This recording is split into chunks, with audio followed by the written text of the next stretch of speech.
Well, blessings, everybody. This is Apostle Crystal Lee. I am here once again. This is day 3 of our gathering, but second day of Feast of Unleavened Bread. I'm here with my brother Apostle Ace, and we're excited to be in the place. I promise you, we are excited to be here and to share this time with you.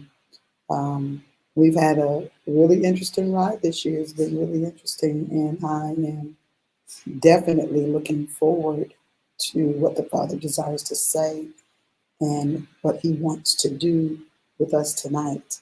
We are on the topic of the hour of reckoning. It's 5784. Happy New Year, y'all. Epic New Year to the sons of the Most High YAH. We are excited about the year and what the year will bring and what we're bringing into the new year.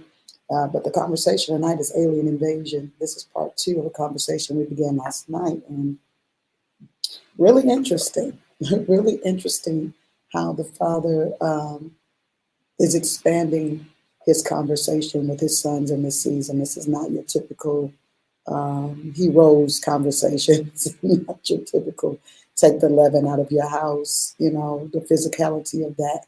This is a spiritual movement.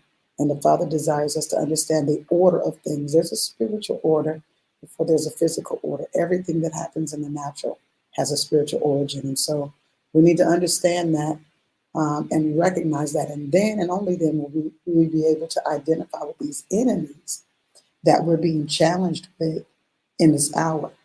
Some people have gotten really comfortable, brother, with the enemies that they've been faced with, even in their bloodline. A lot of people have grown very comfortable with the bloodline challenges, not understanding that there is a Redeemer that has already paid a price. And so if we don't know that something's paid, we're going to just keep trying to pay it, There's a lot of things I could go into from that perspective, but I'm not going to go there tonight. There are a lot of things that are already not our debt, but because of the illusion, because we have been convinced of something and it's been the practice of generations, then we, like the good slaves that we've been for generations, continue to do certain things, not understanding that it's not something that we have to do. So particularly from a spiritual point of view, and welcome to all of those that are on with us right now, particularly from a spiritual point of view, there's a finished work that's already taken place. In light of that finished work, there's a position that we hold as sons, and we've got to identify with that position and hold the ground of that position. Blessings, Apostle Joanne Messiah. It's good to see you. Hold the ground. Somebody type that in the room. Hold the ground. You're going to need to hold the ground. I see you, Prophetess Giselle. Come on in. Come on in, you guys. Come on in. Apostle Ace, it's good to have you in the place again, brother. Go ahead and greet the people and share a highlight or something that stood out for you yesterday or something that you want to share just has been ruminating in your spirit today concerning the alien invasion and Feast of Unleavened Bread. Well, I want to say holy shalom to each and every one that is present on today, and to our host, Apostle. It's really a privilege and honor to serve in the kingdom of Yahweh with the people of Yah, and it is wonderful. I just being in the kingdom of Yahweh, living daily in the kingdom of Yahweh. It's just absolutely wonderful to wake up in the kingdom, to lay down in the kingdom, to walk to the store in the kingdom, to go to the park in the kingdom. Just being in the kingdom of Yah. It is just wonderful. It is magnificent. And as you would say, the corner word is truly amazing. And so I just thank Yah for these last few days. It's just been wonderful. A lot of things stand out. It's a continuation of a lot of things. As you say, it's just so many things that's there. And so y'all just dealing with me and just been dealing with me in spirit and truth, And so even as you talked about the sacrifice, and I think about the sacrifice that's been there. And so we look at In the beginning, there was a lamb sacrifice, goat Yes. sacrifice. And so we have these sacrifices. And so these sacrifices is not anymore. Then the Mhm. next sacrifice was Yeshua on the stake. So Come on that now. Make we it see plain. that sacrifice. On the We stake, make it plain. uh, we see we see that sacrifice. But then there is something else.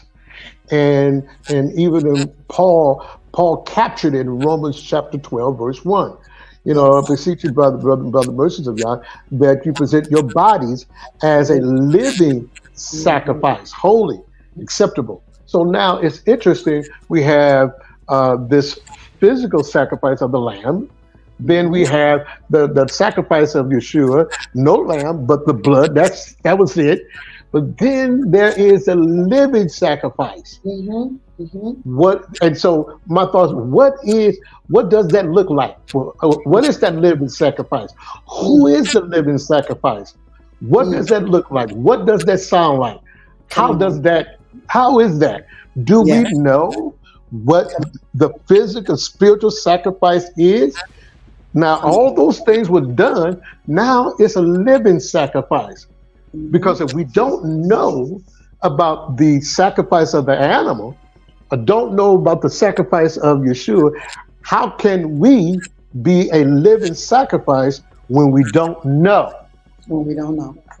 Come on, man. So, because we are now in that area of the living sacrifice of the Yes. sons. What does that sound like? A spiritual sacrifice. And Yes. so, a living sacrifice. Do we, as you said, we continue with the days of appointment. We do that. Yes. And Yes. then in the temple, they continue every day with everyday sacrifices, Mhm. Mhm. along with Lightless the point, sacrifice.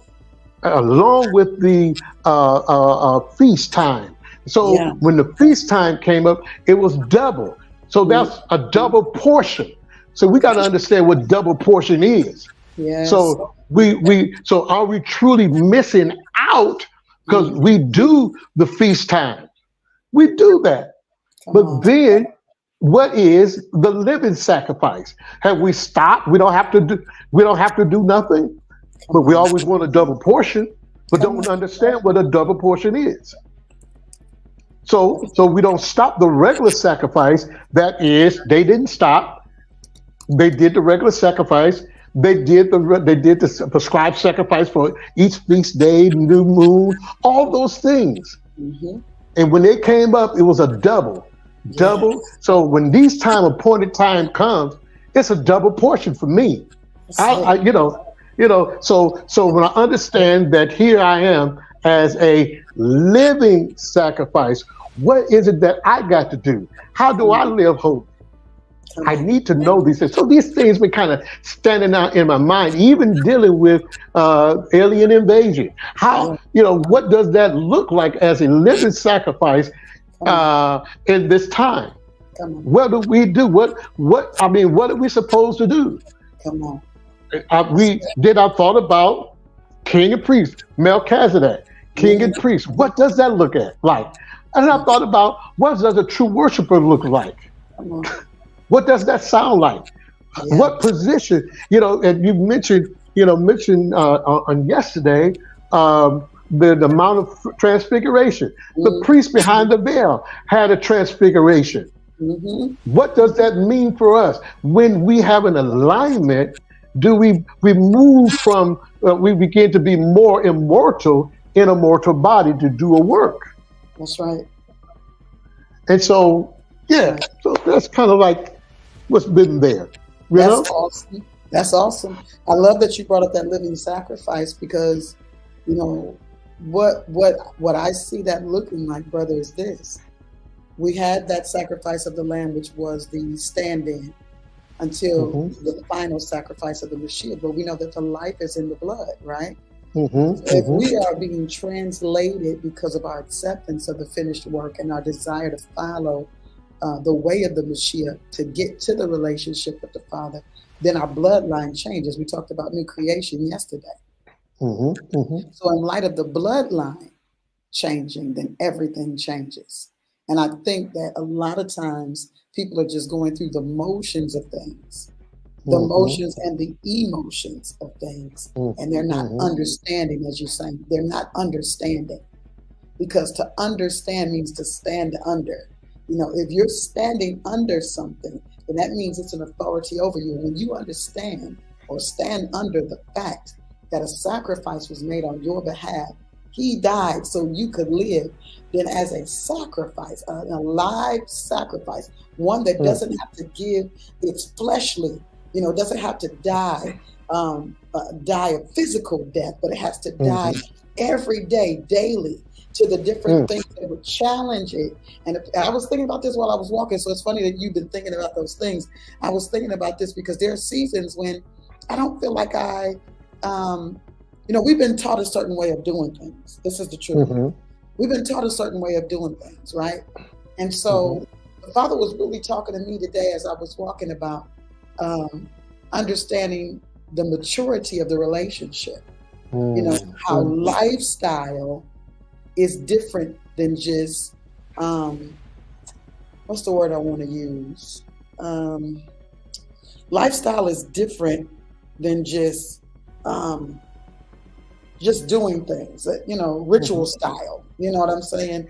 So understanding the depth and the breadth and the width of prayer, right? Versus it being just the, Father, I come to you and I'm having this conversation like that. It's my lifestyle. And when I'm seeing the things that Holy Spirit is revealing to me, I'm making those adjustments and I'm making those corrections to walk out a thing differently, or walk it out in a way that the Holy Spirit will reveal it to me to now become the sons of Yah, versus just coming to him every day, having some kind of, dialogue, because the prayer life is not just the dialogue. And sometimes you can get caught up because you're saying, well, I haven't really said a whole lot today. And he said, you've said everything today. No. You've said everything today. How your manner of conversation, how you function, how you've walked out this thing, how you sought after me. This is also a lifestyle of prayer. Also a part of that, but we've only been taught one part of the relationship. We've only been taught one part or one way to engage. Saying this the whole time, that would worship him must worship him in the spirit of truth. What does truth look like? Truth has a spirit. Truth is a spirit. Just like the lie is a spirit, truth is a spirit. So I gotta worship him. I have to live a life that is that of worship, because that's the way I can come to him. That's the only way I can walk with him. The moment I shifted gears and began to walk out the spirit of the lie, the spirit of truth was no longer it was no longer his portion. So he couldn't walk with it no more. He hid. He didn't come in the cool of the day and walk a thing out.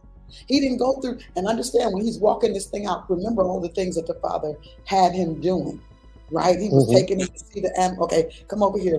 Tell me what I named them. He was testing his prophetic acumen.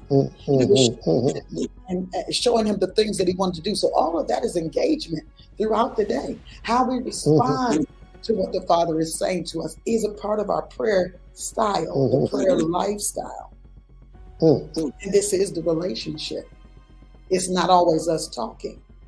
But however, this is what I believe with my whole heart, and I have biblical proof, the fact that the Father never asked for nothing that he didn't already give us. So when he asks for conversation, he starts it first. He starts it. Even when we wake up in the morning and we wake up with something on our mind, something in our spirit, it's because he put it there. It's that indication that he wants to have a conversation about something very specific. He'll allow a thing to cross your mind or somebody to cross your mind.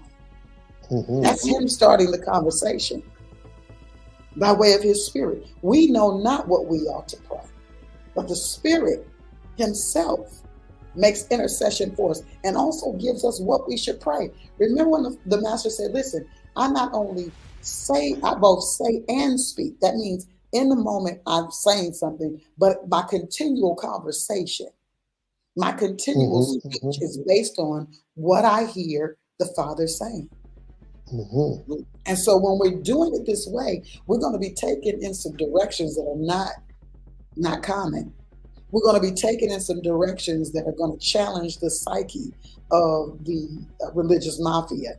Okay. It's going to challenge the psyche of the religious industrial complex, the church industrial complex is going to be challenged because all they want is the foundation just continually discussed in many different colors and many different shapes and many different sizes and many different, languages, long as it's the foundation. And even in some places they say, well, when you end, you got to end with this. This is the way you got to end your message. I don't care what you preached on. You need to come back to this and talk about the cross. There's a whole lot to say in that. You mentioned the stake today. You know where I'm at on that, and you understand what these talismans and all these things are about. People don't understand the things that have been perpetrated on us. And this is why Paul says things like, "Who has bewitched you?" There is a bewitching that has taken place. And people are falling into that bewitchment. You know why? Because of the alien invasion. They're already here, but they're not who they say they are.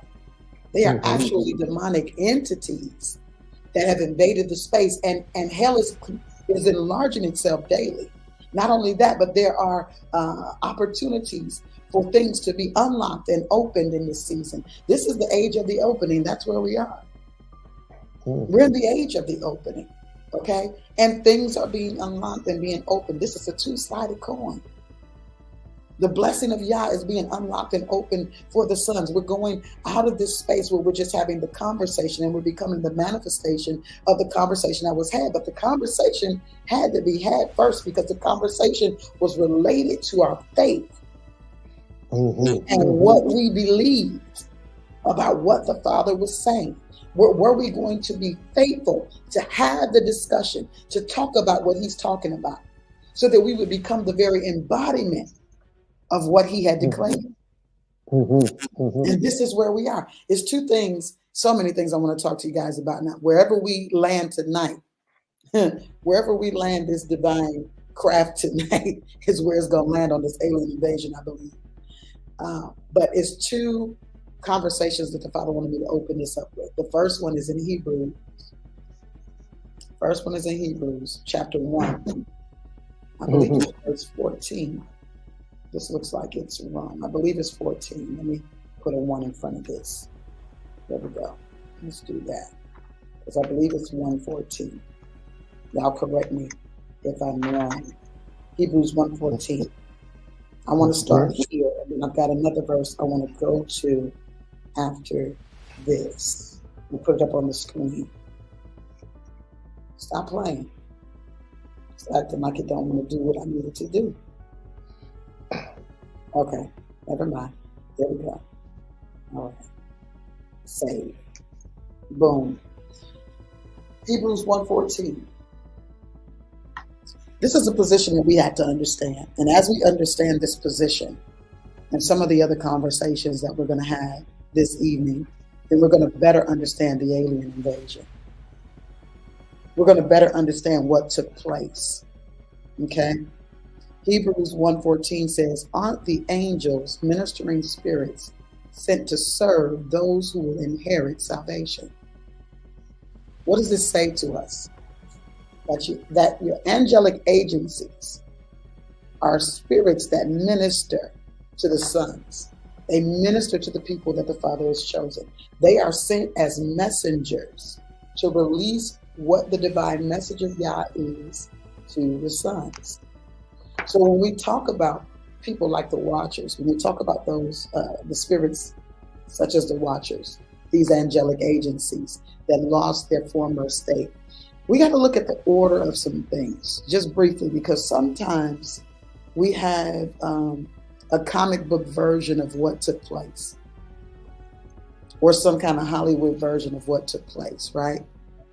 The reality is they were sent to do an assignment, 200 of them, 20 of them, the ruling angelic agencies, because they ruled over tens. They were sent to do an assignment. And when they came in, they all congregated on Mount Hermon. Write it down in the chat, Mount Hermon. They had an assignment to carry out. Okay? Mount Hermon is where they landed. When I say landed, I'm not dealing with them flying like they were saucers or anything like that. You remember Jacob had the vision of the angels ascending and descending. Well, mountains are a lot of times places where portals exist. Many of the mountains are access points for portals, okay? And so here, Jacob is in this space that had already been prepped and primed. Already altars had been set up there by his forefathers. And so he called it the gate of the gods. He called it the house of God, okay? Because there were angels ascending and descending. So when I'm talking about them being in this place called Mount Hermon, I'm not talking about them flying in for a landing or nothing like that, okay? They were intentionally assigned to come to earth because they were sent for an assignment. And what is their assignment? It says it in who they are. The term watchers is not a negative term. That's what their assignment was as angelic agencies. And angels don't have wings. A lot of the creatures have wings. The seraphim, all of these are different types of creatures, right? The Ophanim, that's another type of creature. They're not just, angelic agencies don't all have wings. Angels are messengers. And many of those, in most cases, when you see them in the scripture, you see them as men. Okay? So here they are, they're on Mount Hermon. It's their responsibility to come and follow the assignment as watchers. Okay? But when they got to Mount Hermon, somebody got a wild hair up there behind. It's an old phrase that the old folks used to say when people doing what they ain't got no business doing. Okay? And they decided that they wanted to sleep with the women. Well, that means that they had to have been watching from a different perspective and watching from another spirit. They weren't doing the spirit of the assignment anymore. They were now being taken by the beauty of the women, and they decided to sleep with them. Well, in sleeping with them, they created the Nephilim, which we know as the giants, right? Who were bringing all kinds of havoc and terror in the land, okay? They not only ate the produce and ate the animals, and this was what we know where the food offering originated was in Genesis with Cain and Abel, okay? So we know about the food offering. We also know about the sacrifice because both of those prophets that came out of Adam had already mirrored what was to come. And possibly it was a thing that was going to be again, because whatever was will be again. Okay.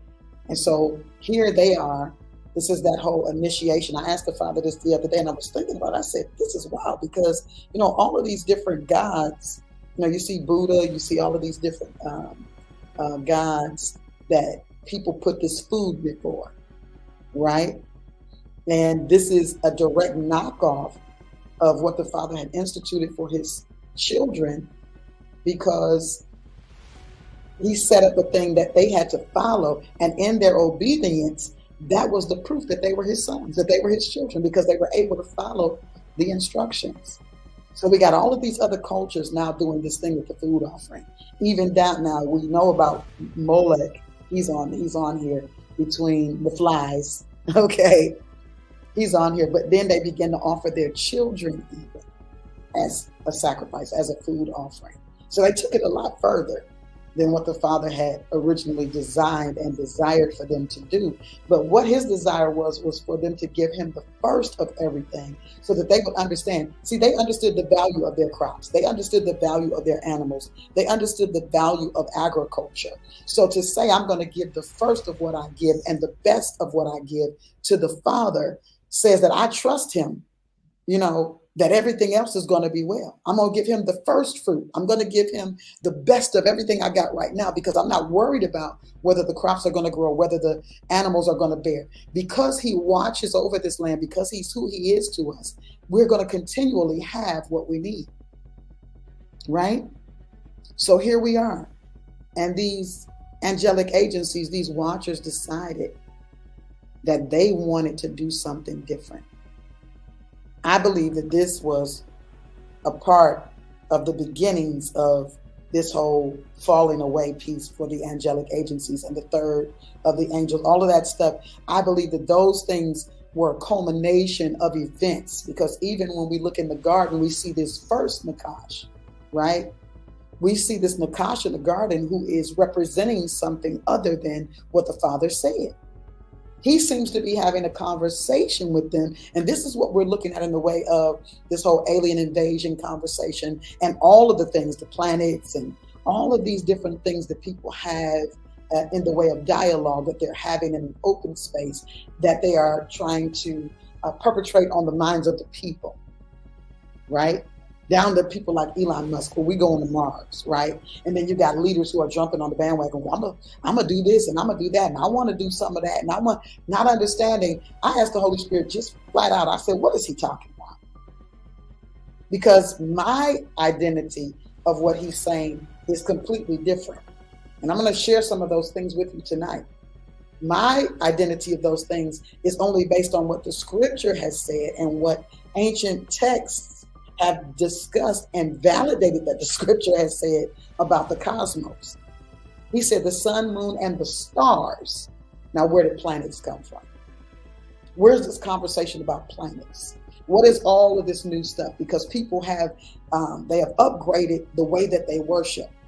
They have a new advanced technology in their worship. Now they're not doing just the idols of wood, stone, and gold and silver. Now they're declaring the name, and they are putting things in place educationally, spiritually, and all of these other things for people to worship their God just like they worship their God. It doesn't exist the way they're saying it exists, but in your mind, it exists. And you don't know that you're worshiping another God, but they know that you're worshiping another God. They gave it to you because this is the only way that the adversary can really, truly get what he's after. He has to keep conniving and scheming, right? Because if he just flat out came out and said who he was, what he does, and what his aim is, he would not get the worship that he gets. So he's going to go about this thing differently. He's going to seize the worship. So when we see verses like the kingdom suffered violence and the violent take it by force, a lot of people have thought that that was, we were the violent. No. It's talking about how people seize the kingdom, how they take from you the reality of the truth. They hold the truth in unrighteousness. They know that this is not true. They know that it's the end for them. The enemy knows that it's the end, but he programs a people. He puts his seed in men that will accept his way of doing things, refuse the way that the Mashiach did it. And now they are recanting and regurgitating and vomiting up the thing that the adversary has given them. It's the very thing that the watchers did when they came. They began to teach people. Now, it wasn't an issue of them teaching. I understand. The teaching part was not necessarily all of the negative part. Now, they did teach some things. They went in a direction, even with the teaching, that they had no business going in. However, they were watchers, and their instruction was solid. But they changed what they were going to do based on what their desire was. And now society is falling apart. You say, well, that fell apart in the garden. Well, that was the beginning of that. That was the beginning of Yah's creation, doing what it wanted to do and persuading mankind, who is the crown of his creation. Can you put crown of creation? I am the crown of his creation. If you could ever realize that, then you understand everything else is beneath you. Because what the Father instituted from the very beginning, not only did he say, are they not all ministering spirits, but then he turns around and says that we're going to judge angels. He said, you're going to judge angels. Now that's something, isn't it?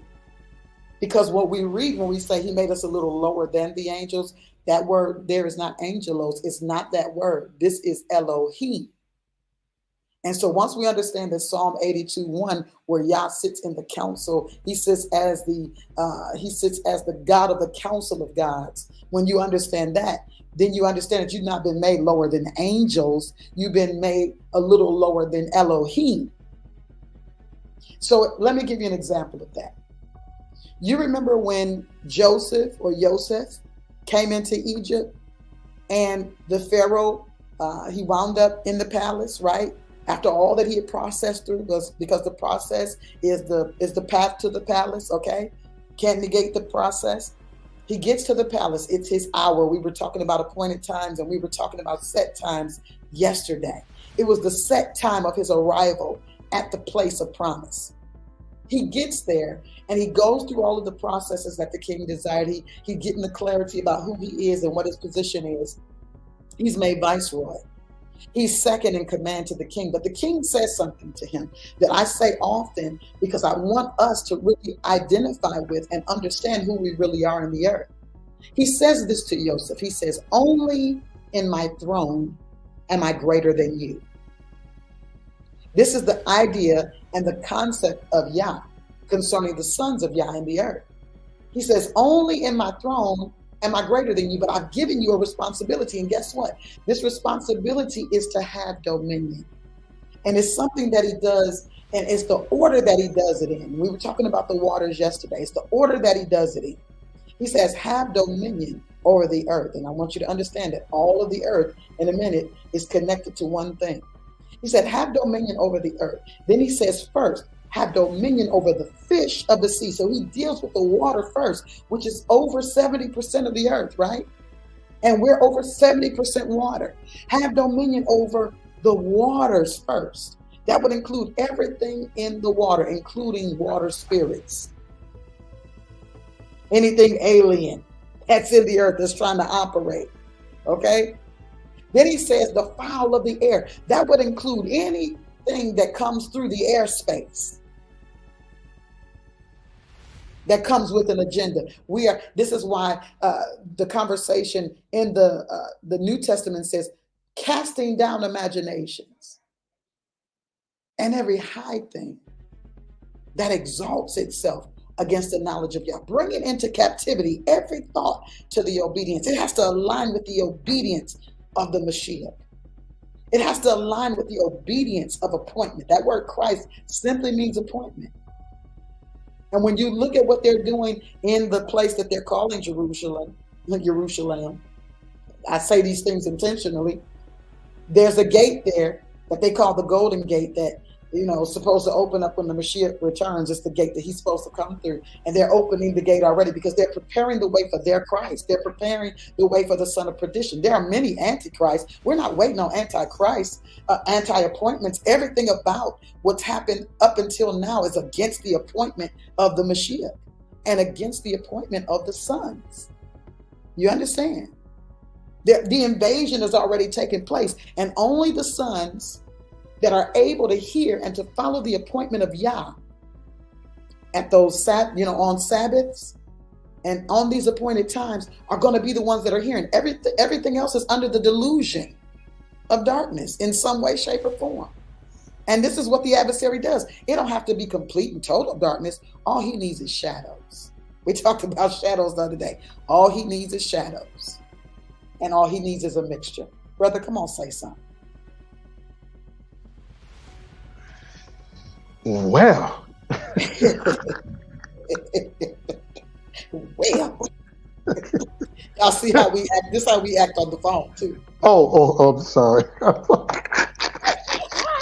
This is how we behave. Oh, my goodness. Apostle, you fooled. I mean, I'm just taking everything in and enjoying what's coming out of you. My God. There's so many things that has been said that stands out. Everything stands out. Yeah. Everything that you've said stands out. And so it's just like, where do you begin in something everything that's standing out? Yeah. But in just going back, things that just begin to really just stand out in my mind of the things that you were saying that stands out, period. Just going back to the minister Malik, who's been assigned to minister to us, and so that that is something, as you had begun to share about the ministering Maliks, that what they do, and the fallen ones, and this whole process of their assignment. And so, as you were saying, I was thinking about even in scripture, about what is being said, their assignments and their purpose and things like that. So it's one area that I looked at in Ecclesiastes chapter 5 and verse 6. It says, "Do not let your mouth cause your body to sin, and do not say in the presence of the Malik of Yah, it was a mistake. Why should Yahweh be angry by what you say and destroy the work of your hand?" So it's saying, be mindful of what you say to the Malik that's there. That's don't let your mouth cause your body to sin. They don't forgive. They have an assignment. And so I'm just thinking, because as you, even for the ones who just went in opposite direction, an anti of Yahweh, they still had an assignment. Yes, they did. And they still perform to minister to earthly individuals, and that's what they do. That's their assignment. And sometimes we call them familiar spirits and different types of things, and somebody may come to you and say, "Ooh, they're familiar." And it's a person. Is it really a person? And they'll come and say, "I want to serve you." They will. So, but are they righteous? And so it's just interesting, because even when I looked in Psalms Psalm 103, and it says 18, of those who keep your covenant and remember your appointed command, the law, judgment, ordinances, and testaments, to do and obey. Verse 19, you, O Yahweh, have prepared your throne in heaven, and your kingdom rules over the earth, all the earth. In verse 20, bless Yahweh, and you Malikims, mighty in strength, strong strength to execute his command, listening to the sound of his word. So there's things that, even as we talk, and as you were saying, that these Malikams, that these ministering angels that come, they're ministering on our behalf.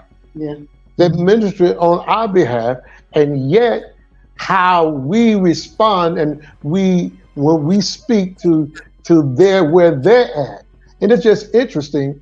And then as you went to talking about Moshe, and the children of Israel, even at Mount Sinai, and it's just interesting, because Yah talks spirit to spirit. Yes, he does. He don't talk spirit to flesh. No. It's spirit to spirit. And a lot of times we say, I'm in my flesh, but I'm hearing Yahweh speak. Yeah. It is interesting, because how he, even when they left out of Egypt and got to Mount Sinai, how he cleaned them up, leaving out their house, cleaned them up, ceremonial. So he cleaned their house. Then he said, "I don't want nothing in your house. I don't want you to eat nothing leavened.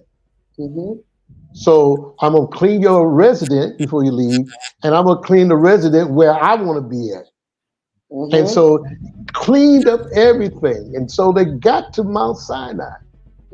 Got to Mount Sinai on the 47th day, and on the third day he said, "Now I want you to clean them up again, because I'm going to, like you said, I want to start a conversation with you." Yeah. I want to start a conversation so that the people can hear me talk to you. I don't, not you talk to me, but I'm going to talk to you. I want them to hear. So I'm going to position them.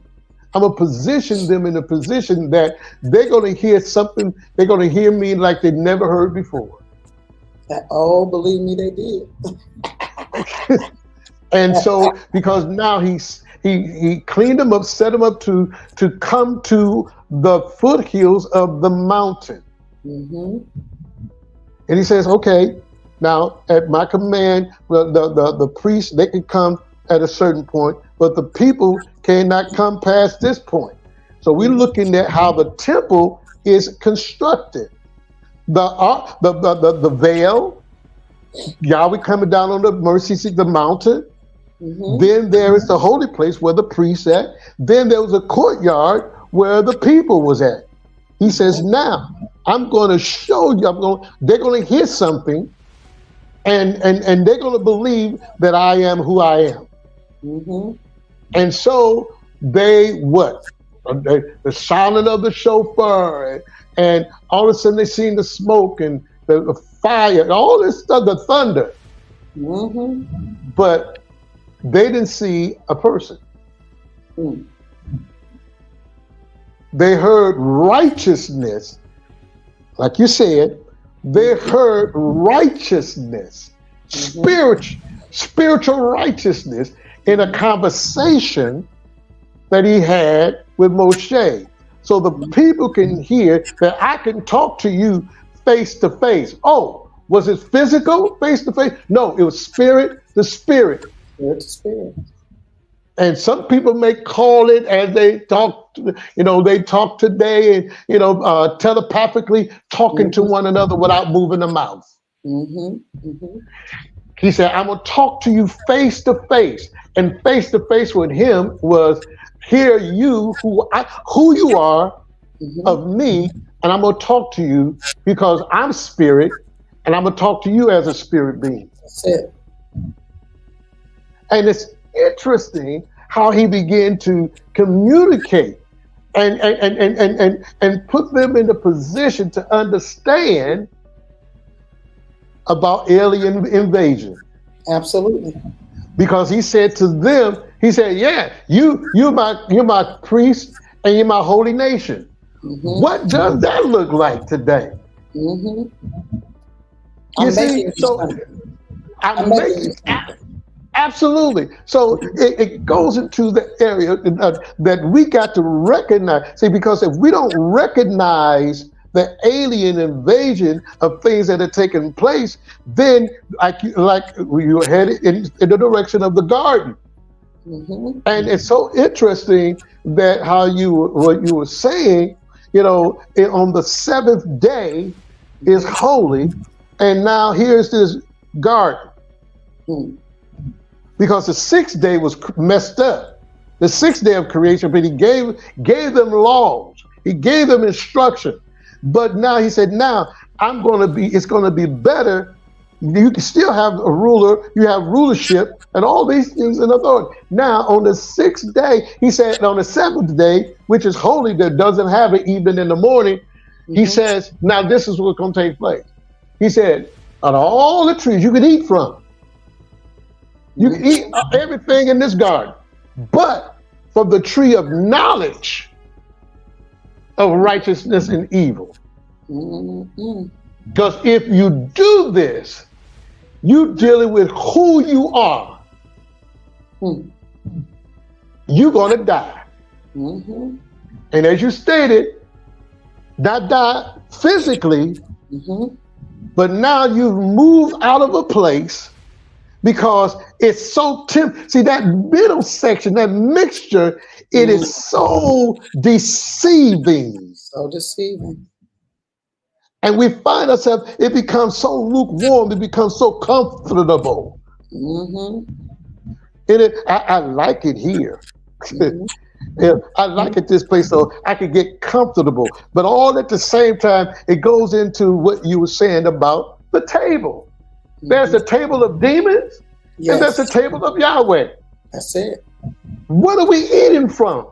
Yep. Because most tables that people eat from is a table of a mixture, and I can't tell which what is right and what's wrong.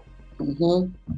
But lead us to a place of death. There's a way that seems right to a man, but the end leads us into death.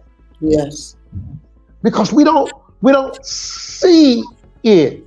Mm-hmm. And so this alien invasion that's taking place, it looks good, sounds good, feels good, all those things. And we find ourselves, oh, yes. Enamored. Yes. Enamored. Come on now. Mm-hmm. And Yah says, but I'm going to get rid of this lukewarm because it's nasty taste. I don't like it. I'm getting rid of it. Mm-hmm. And now we see people are in a position, they're scrambling because y'all said, no. What I'm going to do, it's interesting how you could be in the presence of God on the Sabbath and the feast time. But he said, well, wait a minute.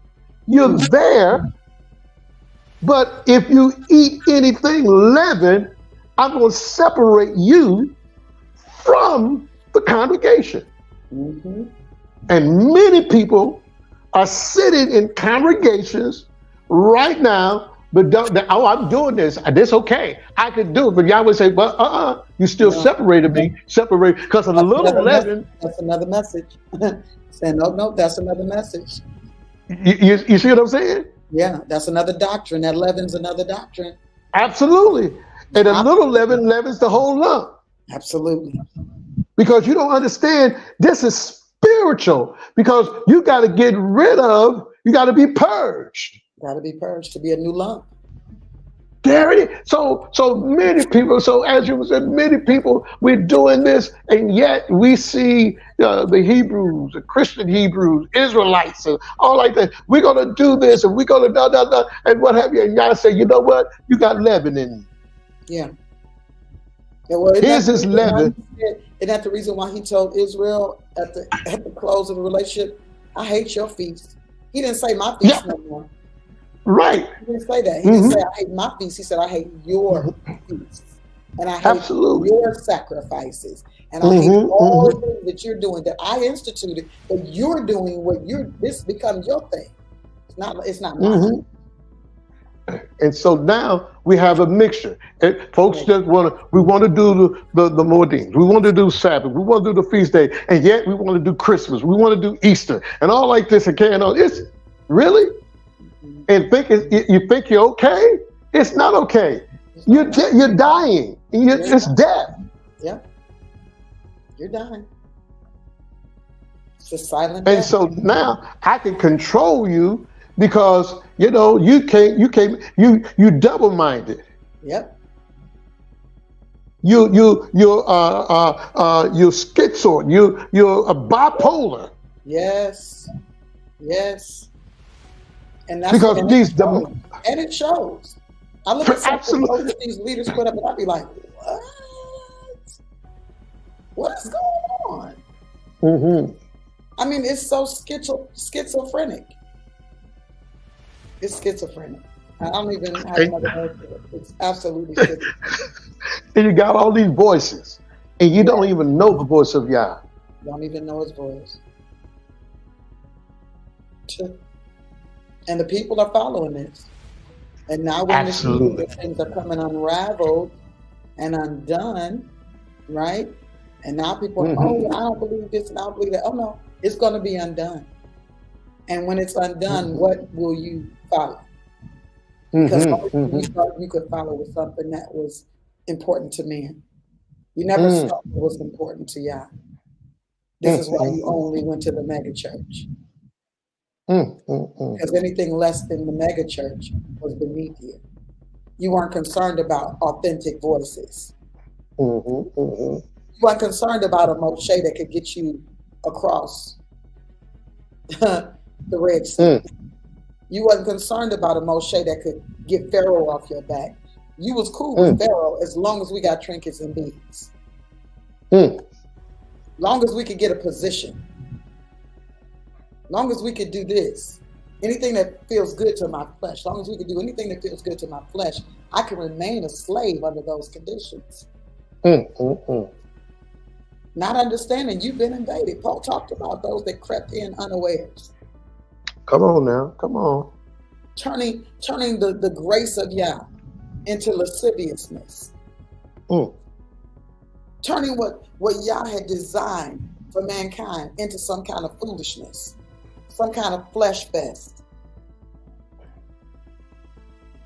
This some is orgy. The invasion it had already begun, but now that we're dealing with this time that we're in, where the Father is given access to darkness to be able to open up some things. So understand, darkness ain't just doing what it's doing on its own reconnaissance. Yeah, the Father. Say it, Apostle. Darkness is not moving on its own reconnaissance. It's not moving on its own terms. It's moving on the terms that the Father has established, the times and the seasons that the Father has established. And so why release more darkness? Because if you be righteous, stay righteous. If you be wicked, stay wicked. Oh, I'm going to give you the strong delusion. That's his mindset. You got to know who you're dealing with. Most people don't know who they're dealing with. He all about the strong delusion. Oh, you don't want me? Okay, no problem. You don't want to do what I told you to do. Okay, no problem. I'm not offended by that at all. Just this is what you're going to get. This is the result of you not doing what I said, because I'm the one that created you. Therefore, I know what you were created for. And the optimal use of you, the optimal operation of you is what's going to produce the optimal you, to get everything optimally given to you or received by you. Anything outside of optimality is not going to lend you to anything but poverty. But you're trying to do it your way. Try to do it your way.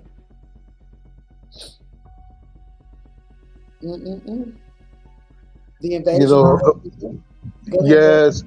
And just like you were saying, and it's just, he says, I'm going to release my wrath. I want to release my wrath. And everything that's being done is like orchestrated of YAH. It's orchestrated. Everything. Everything that's in. I think they think we lying. I hear somebody like, "Oh, YAH don't do that. He don't." Okay. We and what YAH has said. The day of Yahweh.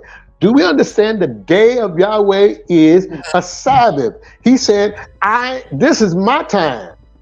I'm releasing all of this. This is a great and terrible day. Terrible. I'm releasing my wrath, and great for those who've been patient, been doing it. And so now you're going to reap the spoils from that I'm releasing my wrath on. That's why so you can enjoy this promise. Because now those you've kept my promise, now you become perfected to my promise. And so therefore, you're not who you were, you have become, as you stated yesterday. Becoming. And so because of that, now I can. Because everything that I see about you, when I see you, I see me. There's no leaven, none. So I can operate. You can operate at an ultimate way in the earth. You can fulfill and do all the things, because everything now becomes subject to you. Yes. Now the rulership or the animals will come and what do you want? I'm going to protect you. I'm going to talk to you. The fish, they'll leap out the water. Yes. Listen, the birds are there. Leaping out the water.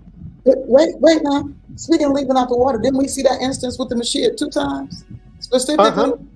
And speaking of water, that being the the predominant thing that the Father wants to give us authority over for all the purposes that he wants to give it to us, because water is in the air. Every creature is a water creature. Did you know that? Every creature is a water creature.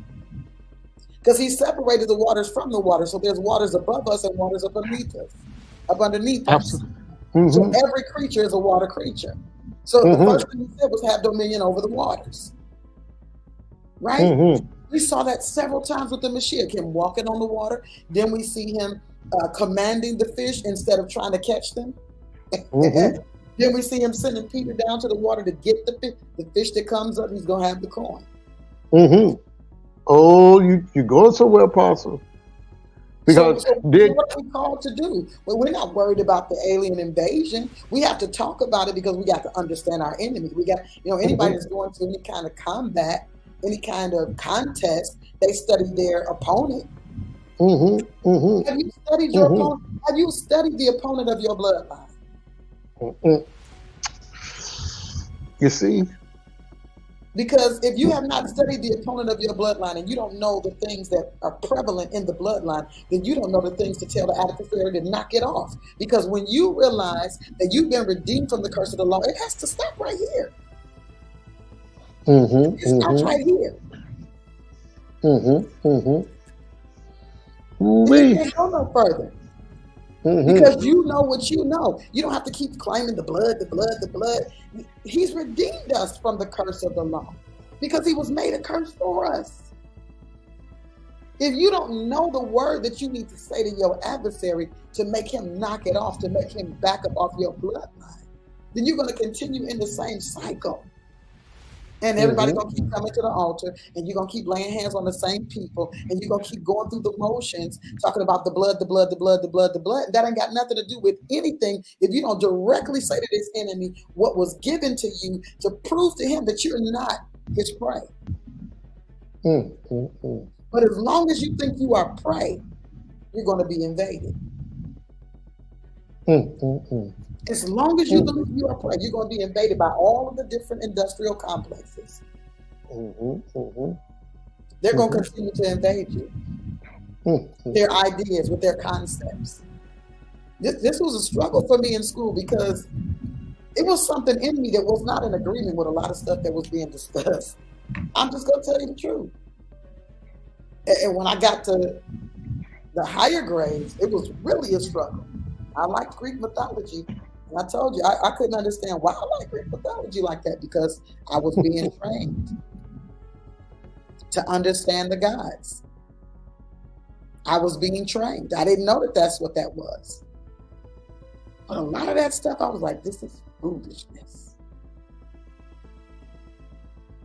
And this is why a lot of our children, I'm speaking of our nation particularly, struggle. They got ADHD. Internally, they know the lie when they hear it. They just don't know that they know the lie when they hear it. They don't know to attribute it to that. They don't have ADHD. This is why we have to have our own schools. We have to have our own. Oh, you said, well, that's segregation. No, it don't have to be segregated. Other people can come if they like. But we need to definitely make sure that not only do we have our own schools and our own systems, but that at home, people are teaching truth. Because even with my grandchildren, I tell them, they ask me certain questions and I say, no, I have to decide. Well, that right there, let's talk about it this way. Or no, let's push that off. Let me say this to you. We're going to push that off a little further, because I have to be wise about how I deal with them, because they are in this system. Until I'm in a position where I can take them out of the system, I'm not going to mess them up and make them just completely be in a position where people might become concerned in the system. You understand what I'm saying? So we've been redeemed. We got to identify, what are these things that are tagging along? If you can't write down on a piece of paper what's been tagging along in your bloodline, you ain't doing nothing. You ain't doing no work. You ain't put in no work. I don't care how many services you attend, how many conferences you go to, and how many prayers you pray. You ain't put in no personal relationship work. Because by now, you ought to know what's plaguing your bloodline. You ought to know that you've been invaded. You know when during those seasons where the ants, the ants have their seasons, right? And nobody's exempt. You may be less impacted because you already have a strategy, but you're not exempt. If you don't see an army, you're going to see one or two that's going to let you know it's their season. Because you already have a strategy. In their season, they're going to show up. Why? Because this is their season and they're coming to do what they do. They're coming to seek out what they're seeking out. This is how the adversary moves as well.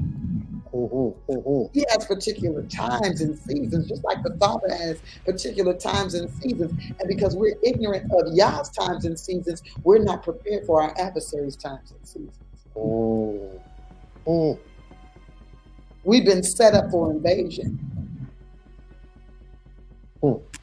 There's going to be a lot of pissed off Christians. When things don't go the way people said they're going to go, they're going to be pissed off. They're going to be angry. And a lot of people are going to lose faith in Yah. Because this ain't what they said. So they say, ain't none of this real. I'm going to go and do what I want to do because ain't none of this real. I've been wasting my time. They're not going to say, you know what, Yah, you talk to me.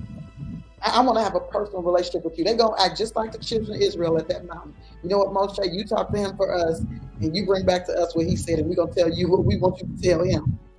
He's not interested in that. He's going to always use a leader for specific special ops, okay? And he wants to have a personal relationship with his sons. Because it's in that personal time that you are becoming. You're becoming the son that can identify the invasion, that can identify infestation of diabolic spirits. Anybody able to do that? You know what I was thinking about today when I was walking? I said, you know what the church has kind of amounted to, and it's not everybody, because not everybody is that. Some places are kingdom and still calling themselves church. They haven't crossed over yet. But the majority of that church complex, if it's boiled down to this, if it look right, it is right. Long as you married, long as you this, long as you that, long as you an elder, long as you singing in the choir, long as you on the praise team, long as you read the scripture, then you're good. They're not looking at all the extenuating circumstances that surround mankind. They're only dealing with surface stuff. And it's why the soul of man is still longing for something, because all they're dealing with is the surface. That's all they're dealing with is the surface. That's saying, I want to bring you into the deep. I want you to realize what the master realized about who he was. And speaking of these trees, go and say something, brother, because I'm going to talk about these trees for a minute. So I'm going to share with you guys something that the Father shared with me on these trees, since Apostle Joanne brought that up. Okay. So just something that you were saying, Apostle, pertaining to the water and, what took place with Yeshua, with water and everything, and it's something how the invasion, how they know how to defeat the children of Yah, or the sons of Yah. And we have not able to get an understanding how they're doing this, and so you alluding to, here is water, and he used water to show this is what I mastered. Look at this, what took place. I have authority of this. Then, because you mentioned, what took place even with the fish. Mm-hmm. And so we are water people. We Yeah. are, and yet we don't understand that we're water people. We are earth people. Yes, we are. And we don't understand that we are earth people because he took the bread, the grain, earth, and he multiplied it. Mm-hmm. There's time he took earth and spit on it, water and earth, anointed the man's eyes, and said, "See." And yet we're air, the breath. Come on now. We're air people. Wind, absolutely. And yet we are light, fire people. And so what the invaders understand how to defeat us, because we don't know that that's what we're made of. We don't know. And we have not conquered that. We have not come rulership of that within ourselves as earth, wind, water, and fire. Absolutely. When we don't know that, then they have control and authority and rulership over us, because we yield to them and we look at their platforms and how they manipulate these areas. And yet he says, like in Yakin and John 14, he says, in 12, he said, you're going to do the works that I have done. And even greater. And greater. Even greater, because I got to go to my Father. The greater, because people don't understand the greater. But we understand, we caught up on the, I'm going to heal the sick. I'm going to heal the blind. I'm on the blind, the lame, all that. But he said, I'm going away. But now there is another level, another area that you will have greater than this. And that goes into what? Rulership. Goes into rulership.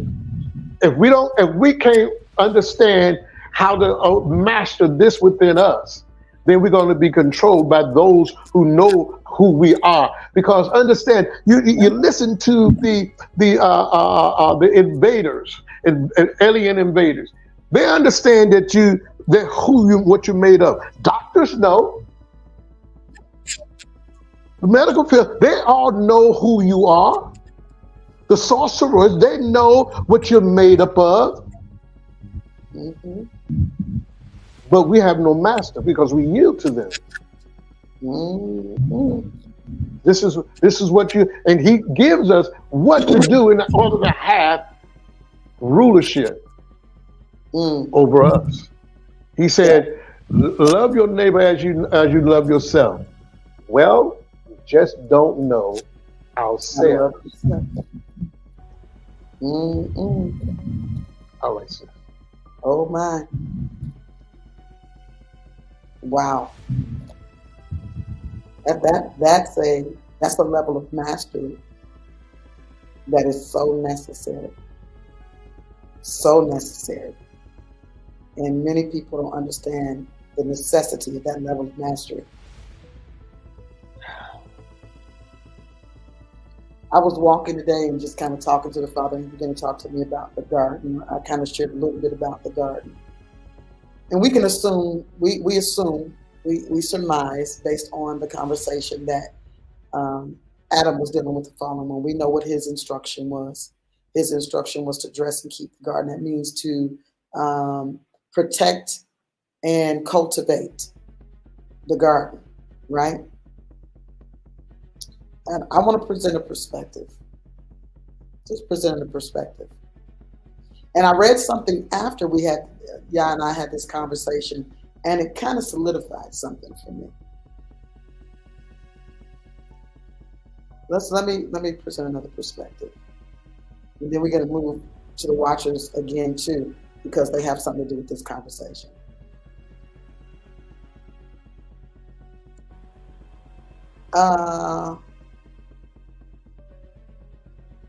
Have there not always been those of creation, of the creation of Yah, who were positioned to do his bidding? Let's look at Abraham for a reference. I'm really talking about Adam, not Abraham. Let's look at Adam. Okay, we see the shining one in the garden.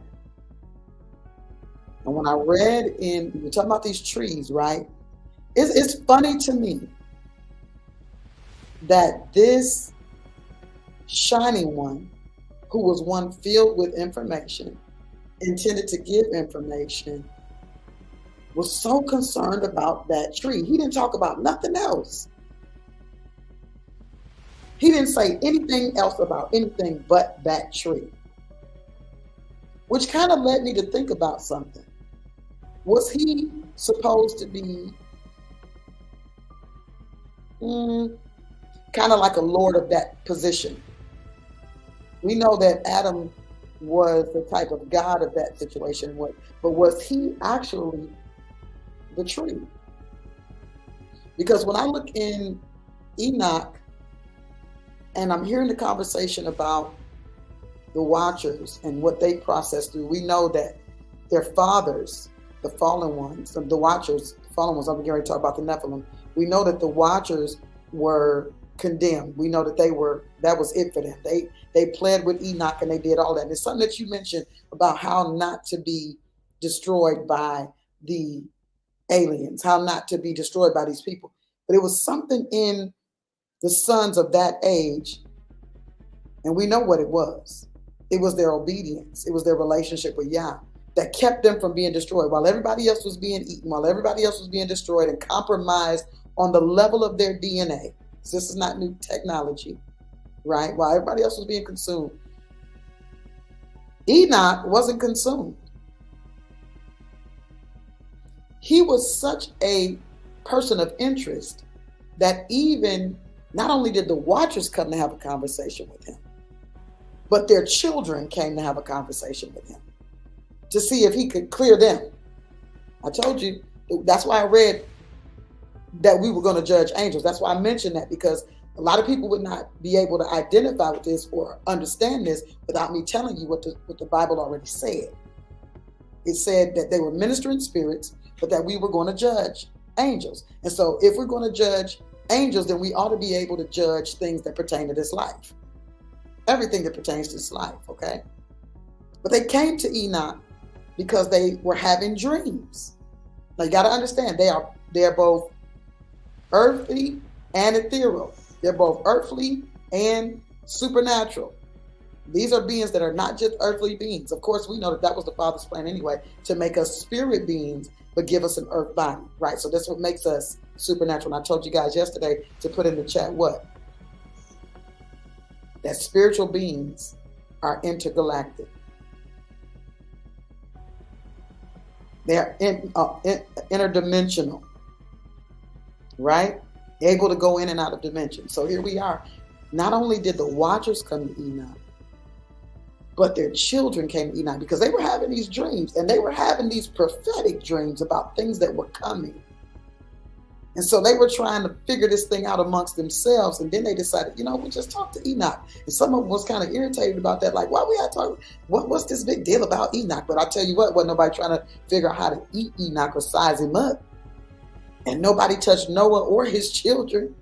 There's a lot of people that were, spared. We don't think about all the backdrop to what was actually going on. And you see these things even in the movies where these giants just, picking up people and eating them. Now, originally, the people were bringing to them their food. And then when everything else was ravished, now they're going to eat the people, right? So they're having these dreams.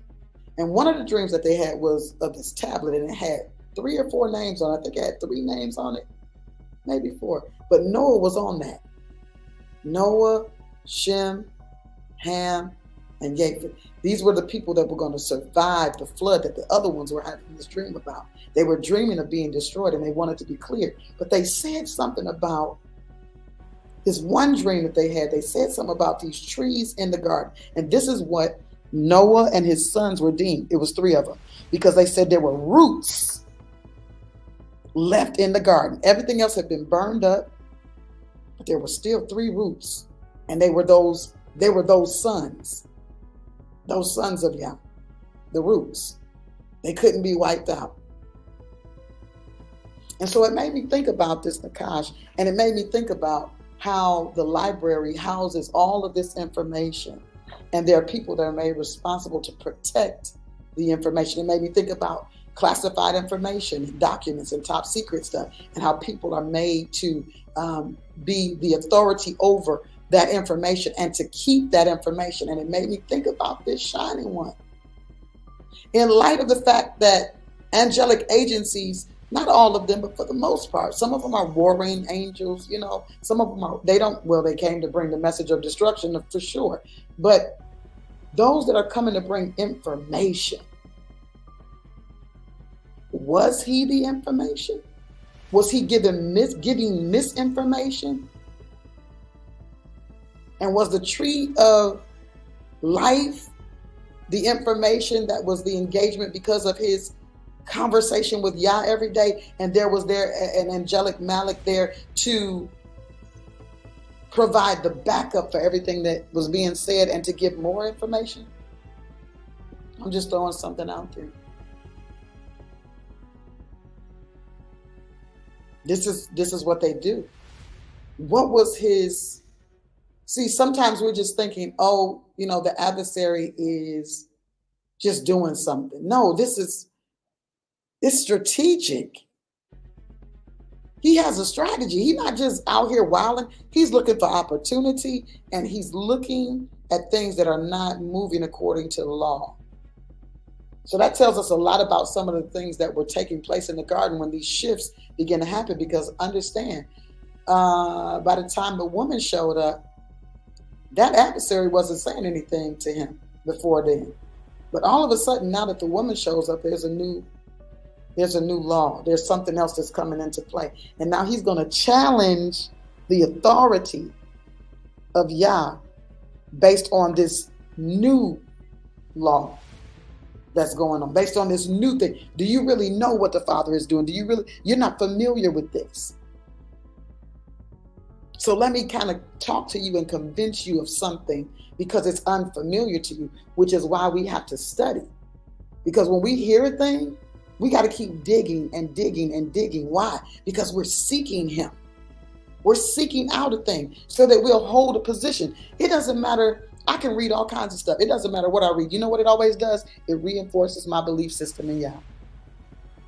No matter what I read, no matter what the Father gives me to look at or to see or to read or to grab, I don't suggest that for everybody because everybody's not in that space. But if he tell me to read something specific, if he tell me to go pick up Aleister Crowley's book tomorrow and read the first 3 chapters, I don't have no fear of anything attaching itself to me.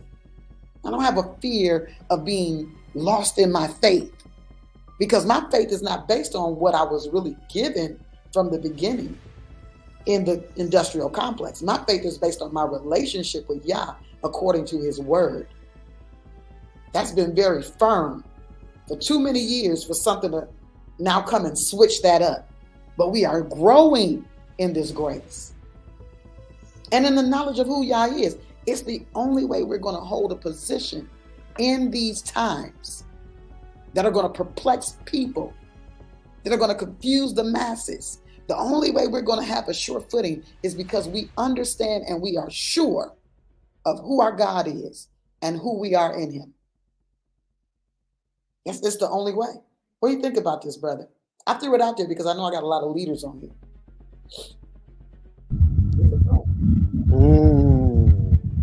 Ooh-wee. Was he the truth? Because we know that the word declares me as truth on multiple occasions. Yes. And I love it. This is something that that even if we get this understanding in that point of that in that area, we'll begin to understand even revelation even more so.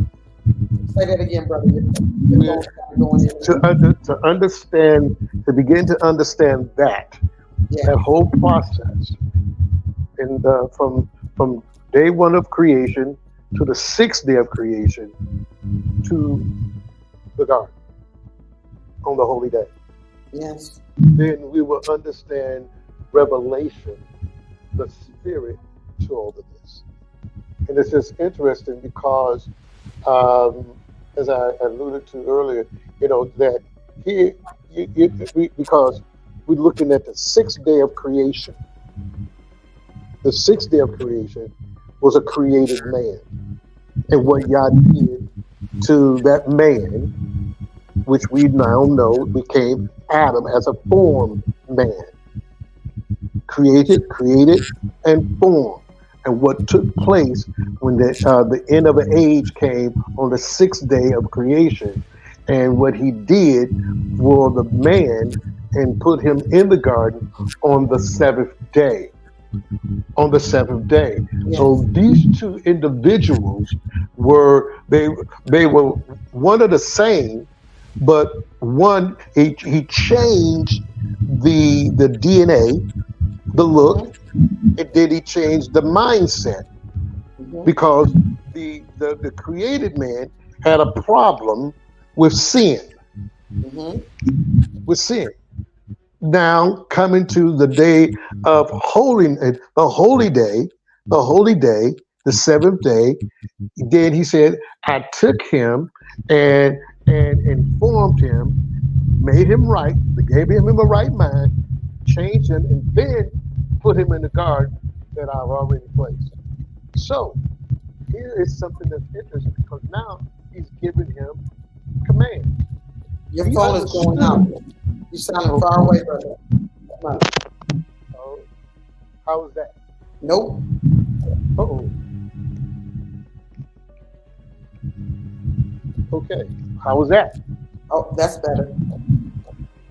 Oh, okay. So is that better? Yep. Okay. So now you have this individual that's now perfect for the garden. And Yah, it's not like he didn't know or understood where he came from.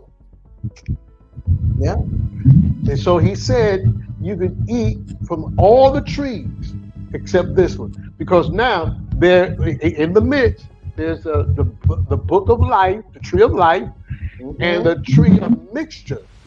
And most people think, okay, it was a fruit. No. It was information. It was information. Information that was there. So now, because we got to understand how we eat. Got to understand it. Well, we eat physically, and then we eat spiritually. Yes. But we got to understand that we are earth. We are earth. And the trees gather information. Yes. The trees is a place of that gathers information down through the ages.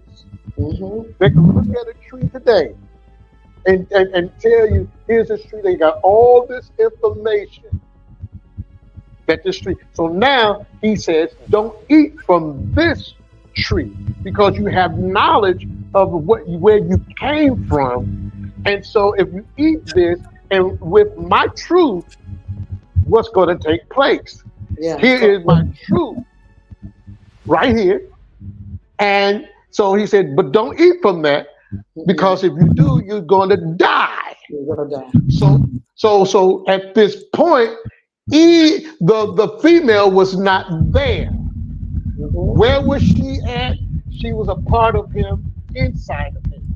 Yeah. God said, hey, in the womb of the man. So I'm going to bring you from him, because she's going to help you in this whole process, because you're going to need this balance.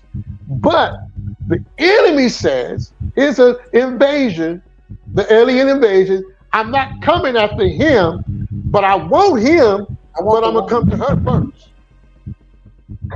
Yeah. I'll come to her to get to him, because he got the command, And so he would give her instructions, and she carry out instructions because there's a lot of people don't understand the garden. There was birth already in there. There was birthing. Because we understand in the punishment there was birthing already. There was birthing. So he gave instructions in how to teach the family. That's it. And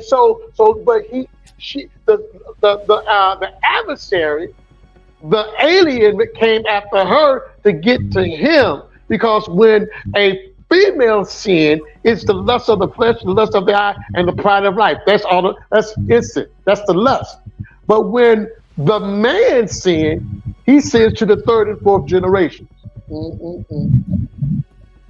It has a greater effect in the earth than when the female sin.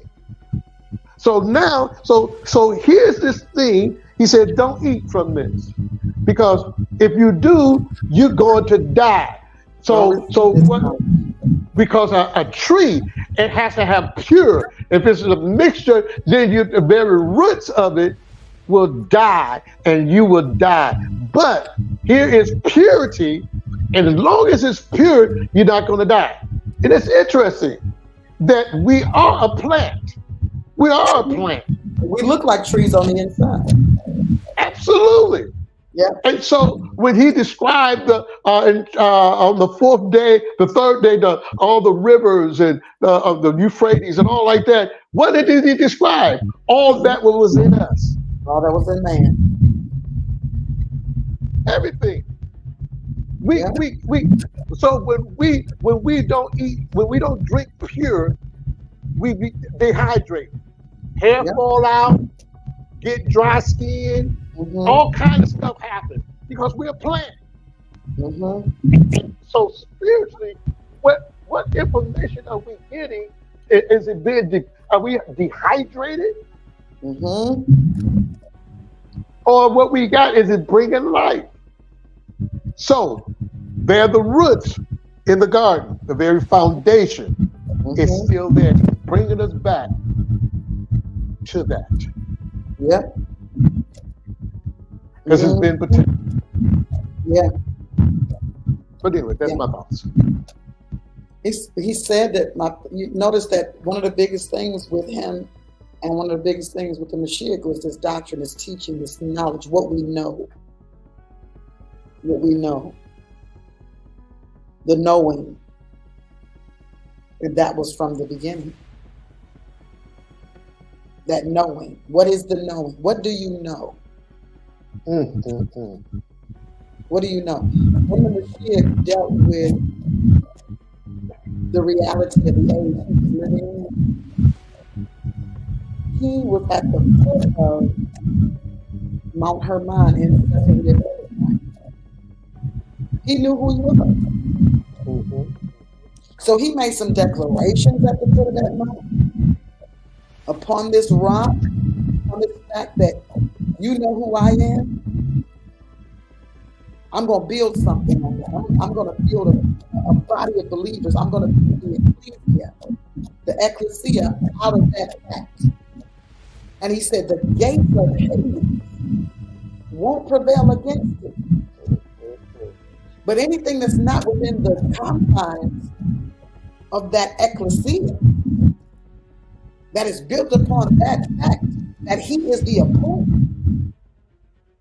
Because Christ is not a last name. It has nothing to do with nomenclature. Okay? It has everything to do with one that would identify and carry out a plan. I don't know what that is, brother. Are you on the outside? Yeah, it's something on your phone. Listen, I'm getting ready to change something, so we'll put myself right back. There we go. It had everything to do with appointment. He got to the foot of that mountain, he made that declaration, and on that same mountain is the transfiguration. Now he's slapping the adversary in the face. Now he's slapping darkness in the face. He's being transformed. Before he even goes to the stake, before he even is crucified, He's now on the mountain transforming, becoming transformed as a man into another image. He intended for what happened on Mount Hermon to be reversed and for it to be clear that it had no standing. But it was because of what he knew. Because of what he knew. It's because of what he knew when the adversary, and this is one of those areas, I meant to talk about this yesterday, one of those areas of being dealt with when we talk about alien abduction. Okay, let's talk about it. Even how you're translated in your thoughts, in your vision, in the dream, whatever that is, right? Those are those that travel, right, has something to do with supernatural. And so he's taken into all of these different places to be given these propositions to change his position. What was the adversary of his destiny trying to do? Change what he knew, change his mind about what he knew. But he knew something and it was solid. So what he knew is what he spoke. What he knew is what he spoke. He didn't speak anything but what he knew. He didn't have to go through a whole bunch of gyrations with this adversary. He just spoke the word. He spoke his Father's word that was given to him. He knew what to say to back that adversary up off of him. And the word said that the adversary left him for a season and that he came out in the power of the Spirit. Why? Because he knew something. Now, had he been contaminated with all the stuff that the Pharisees and the Sadducees had going on, and, there would have been a mixture there. So what would have been his outcome by the time he got to that adversary? He wouldn't have known what to say. It'd have been too much mixture. He just said some stuff, but it probably wouldn't have worked. I was looking at this movie the other day, and they were dealing with a sphinx, and the sphinx was a guardian. He was guarding over this area. He was guarding this area. I think it was the king's treasure or something. And there was a riddle that was given to the sphinx, that whoever came in that direction, they were going to either solve the riddle or they were going to be destroyed. So when he got there, there was a couple people got there, but they took the guy that had the mind for the riddle, right? And he asked the question, and so he said something. He just knew he had to answer. It was wrong. Yeah, it was wrong. And so he was scrambling because it was the wrong answer, but he finally got to the right answer. And baby, when he hit that right answer, that sphinx started crumbling and backing up. He said, oh, what did he say? Oh, dear. He said, oh, I don't remember what he said. I think he said, like, oh, dear. Like, that's it. Because he was destroyed because of the knowledge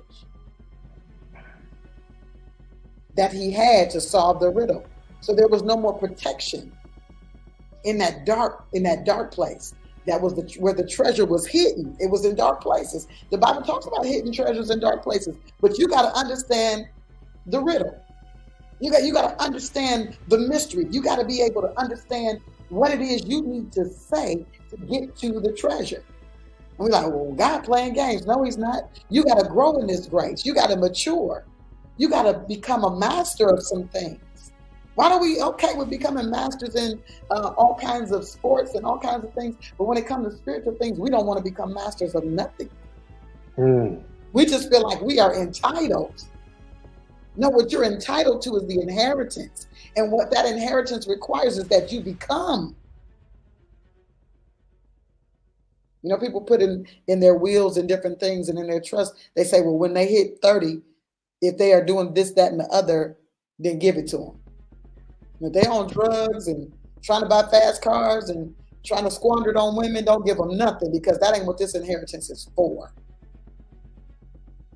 And it took us until the place that we're in now, this level of maturity that we've come to in the things of YAH, to be past all of us, to get past ourselves, and the things that we want, the way that we want to do a thing. To say, you know what, Father, your will be done. Your kingdom come. You don't think the master wanted to do something different? He knew he was going to die, but he didn't want to do it that way. So I got to be separated from you. Okay, now, I don't know about that. I was cool with the whole death thing, but now you talking about turning your back? Oh, come on now. I said, no, this is the way it's got to happen. Because I'm going to turn my back on all of them that you carry to that place. And then I'm going to reveal myself. I'm going to resurrect a new man that's going to be the prototype for every other son. And I'll never turn my back on the son. Never. Can you understand that tonight? Yah will never turn his back on the son. Never. Reinforce that in your spirit tonight. Type it in the chat room. Yah will never turn his back on the son. I'm a son. He will never. Everything that pertains to you is about him being glorified. He will never turn his back on a son. You are an expression of who he is, and that expression needs to be seen and heard. It needs to be known in order for him to be glorified. Brother? Yes. How was this? That's amazing.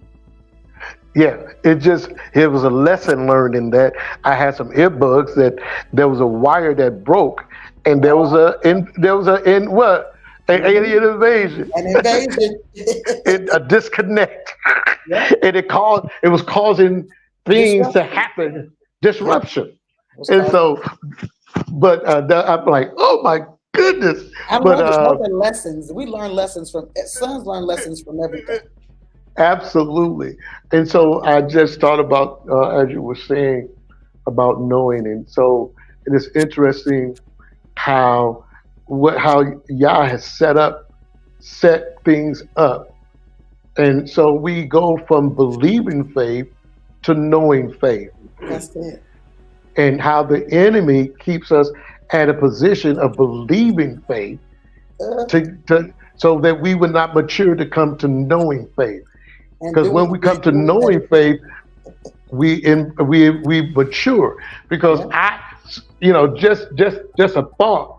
I can't tell you that if you, with all respect, Apostle Crystal, I can't tell you. I start calling you Paula, and you be like, you done lost your mind. My name ain't Paula.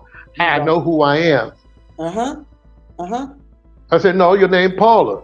You might like, really? I don't want to deal with you because I know who I am. We come from believing faith to knowing faith. That's why the enemy wants us to keep in the area of believing, because Yeshua said to the disciples, how is it that you have no faith? How is it that you have little faith? No faith, little faith. Then we got believing faith. Then there's knowing faith. Knowing faith says, I know. And it almost seemed arrogant because I know.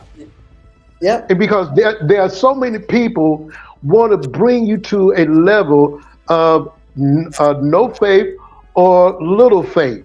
But when you go to talking knowing faith, oh yeah, I know that. Oh, you think you better? I'm walking in knowing faith. My language when it gets to knowing faith is different than when I begin to believe in faith. It's a different language when I come to knowing faith. Yes. There was a song, he's real, Yeshua is real to me. So many people doubt him, but I know too much about him. That's why I love him, so he's real to me. I know too much about him. You can't make me doubt him, because there's a level of maturity. My language changed when I walk in knowing faith. That's it. Believe in faith. Someone could come in and say, you really believe that? I got to see it before I believe it. Like the disciples, is that Yeshua? You're bored, you sleep. Do you care if we perish? But knowing faith says, no matter what, I know who you are. I know who I am in you. So therefore, the adversary cannot overcome knowing faith. Cannot. He cannot. And so a lot of times we engage with individuals, or we engage with the invaders, and that very thing, they're always giving a question. Mm-hmm. In questioning your faith. Did y'all say that for real? Mm. So it's always questioning your faith and coming into it, but we're supposed to be converted and come into knowing faith. So when I come into knowing faith, I can speak a thing. Mm-hmm. Yep. I don't have to wonder about it. I know about it. Because what I know, I am. And what I am, I know. But that's yeah. Mm-hmm. Listen, we about to wind it up, but I wanted to share this real quick before we get out of here, because I promised I would. And I jotted some things down, about how we wound up at this place, this solar system situation. See, this goes back to that knowing, knowing what you know, what you believe, and what I believe is what was written. I don't believe anything else. And then, of course, I do study other extra biblical texts and other historical documents. And guess what? This whole thing about the solar system, the way they got it lined up with the planets and all that stuff, that didn't come until the 1700s. And they struggled to get it to catch. Are you understanding what I'm saying? This was not a thing. This was not a conversation prior to the 1700s. This is something that the adversary came up with to begin to question man's understanding of who they are and who YAH is. You notice that a lot of the planets are named after what? God. So you remember from the beginning, I was telling you, here's the cliffhanger, the answer to the cliffhanger, that people have gone, they've gone into this mode of sophisticated worship, where now they're not giving you a statue of gold or silver or stone or wood or none of that. They're giving you a myth. And the myth is the planets. Mercury gets his name from the winged messenger of the gods. He was the god of thievery, commerce, and travel. And the powers that think they be, and those that are the sons of diabolic nature, who are under and becoming these sons in even greater measure, they are aware of this. They utilize these planets. They utilize these ideas. When Elon Musk said they were going to Mars and all of that, I said, you know what? I said, what is he talking about, Father? I went and looked up what that was, and it was a god. Just like Venus, just like everything else. Gods. And they literally are teaching this to our children in school. This is what they're giving them. This concept of planets.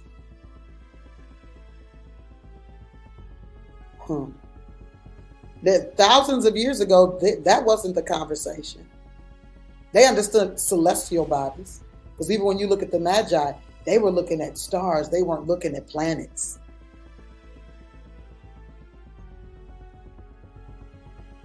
So at some point they began, but those that were of the ancient people, this is how they write this. Check out how they write this. These ancient people worship various gods and often link their gods with planets in the sky, which they consider to be wandering stars. What are we still talking about? Celestial bodies. We're still talking about stars, though. And we know that YAH named the stars because he talked about the Pleiades and putting the reins on Pleiades and dealing with Orion, but not in anything did he ever talk about a planet. This is something that was a Babylonian concept that was given to us. Venus is simply the Roman goddess. That's the Babylonian likeness to Ishtar. And then it begins to describe the thing. Earth is the only planet not named after a Roman god or goddess. Do you understand that? You know why? Because YAH created Earth. So when we start going into all of these things about these extraterrestrial persons that are from other planets, no, we're actually dealing with those gods. These are the concepts that are given because there's some truth in what's being stated, but it's not the whole truth. Yah created Earth.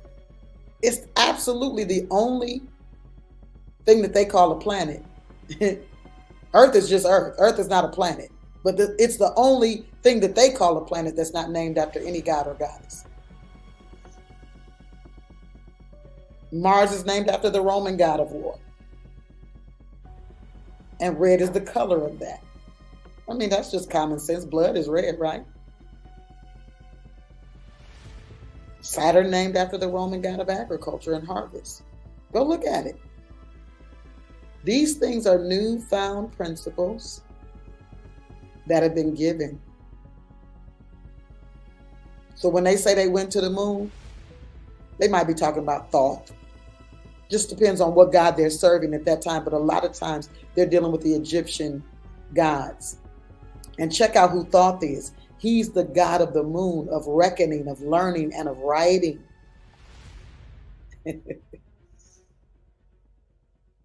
Come on. I'm looking at what you wrote, Apostle Joanne. Amen. That's why I don't like listen to too many people. I like to hear from the Spirit of Yah. Hold on to what he first say to me and then get a word and get that to me and get that word contaminated. Right. Not allow that word to be contaminated. Absolutely. So there are a lot of things that we do and we don't understand the origin of why we do them.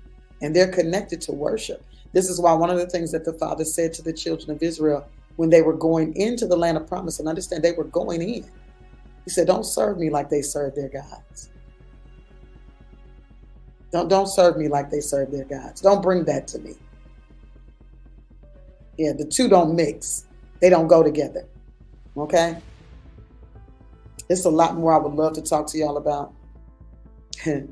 But the one thing that I want you to remember is that you are a new creature. You're a new creature. You're a new creation. There you go, creature. I was making up a new word. You're a new creation. And if you understand the fact that you're a new creature and you understand the bloodline, then you understand you're not a part of the race of those that are of the invasion. You are actually masters of that race. Even though in the TV series and in the movies and in all these things, they show them trying to be preeminent over us, the Bible declares that the kingdom will be given to the sons of Yah. Yeah, there's a season where we've been kind of under pressure. We were coming into who we are. But the moment you realize who you are, you begin to rise and you begin to shine because illumination, revelation has come. And now the glory, the doing of Yah has risen upon you. I put this on that faith point, brother, believing faith, knowing faith to doing faith. Because that's what we got to do. We got to do based on what we know. Based on what we believe. That's how we move. So we're not worried about the Greys or anybody else, whatever other demonic entity that is seeking to control the masses and trying to contaminate the DNA of the sons. Our job as sons, as apostles, as prophets, as pastors and teachers and evangelists and all of those things is to make sure that there's an understanding with men who they are and who created them and the fullness of what they are called to be. Because a lot of times people don't understand that there's something major about what you're called to be. You're only thinking of it from the perspective of, I go to my job every day and I do this and I do that. You're thinking of all the items, but you're not thinking of the identity. And this is what the Father's bringing us back to, the identity, always bringing us to the identity. It's so important. It's so important. I love you guys. Apostle, you got anything you want to say? Last words? Let the rest of this day enjoy you and your family. And I love my sisters and brothers forever. Absolutely. Absolutely. Listen, the body is not a me thing. It's a we thing, y'all. We declare the blessings of Yah over your household as the sons of Yah. And we will see you tomorrow. Now, I may be at home tomorrow. I may not be in the library, but I'll have my audience the Saints Part 2. My grandbabies as my audience. So, yeah, we're going to make it happen. We're going to make it happen one way or another. I'll be here at 6 p.m. tomorrow, and I'll post up what we're going to be talking about. I don't have a clue right now what the Father wants to do and where he wants to go from here, but I got some notes, so we'll see what he wants to talk about. But that's what we want to do in this season as we are in the Feast of Unleavened Bread. We want to make sure that the doctrine, that our training, that our teaching, that what we believe is solid in Yah. That is solid. It's got to be solid because we can't build on nothing other than truth. We can't build on nothing other than truth. I'm telling you, everything else is going to come crashing down. You know it in your Noah. Absolutely. Everything is going to come crashing down. That's the season that we're in, this hour of reckoning. So many things are taking place, and this is the actual position that the Father's been desiring for the sons, because darkness is being dealt with. You know, he's going to deal with the darkness, and the sons of light are going to be shining at their brightest capacity, and it's not going to be missed. That city that's set up on a hill that cannot be hidden. You hear me? Cannot be hidden. Even in the light, we shine brighter in the day. We shine brighter. We won't be missed. We will not be missed. I love y'all. We'll see you tomorrow at 6 p.m. Until then, shalom, shalom, people of Yah. Shalom, shalom. Shalom, shalom.